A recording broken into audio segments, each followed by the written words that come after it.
If you're in a location where you don't have a container to boil your water, and it's just taking too long to boil your water, and you're surrounded by clay, so you can't dig a well and use that to filter your water because the water can't get through the clay to fill up your well, you can make a carbon filter. And so I've got charcoal here, I've got sand and gravel, and then I've got willow leaves. I know those are safe to use as a filter.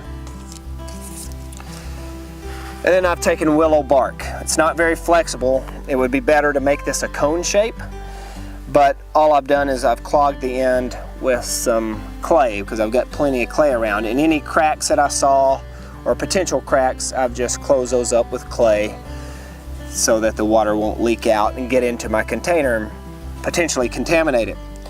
And I've just layered all those three items. So I put the willow leaves in, behind that gravel, charcoal, willow leaves, gravel, charcoal, all the way up.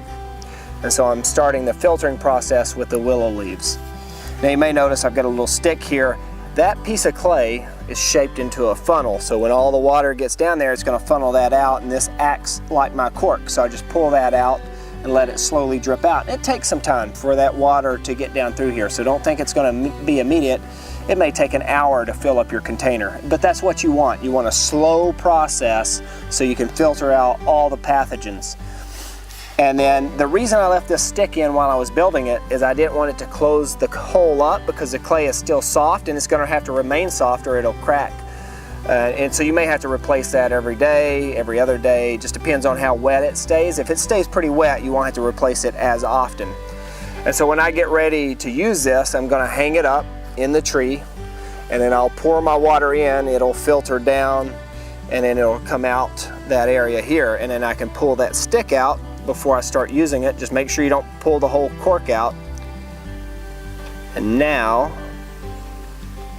it's ready to use. So I'd pour my water in once I tie it up into a tree. Now if you didn't have cordage, you could use natural cordage to keep this closed.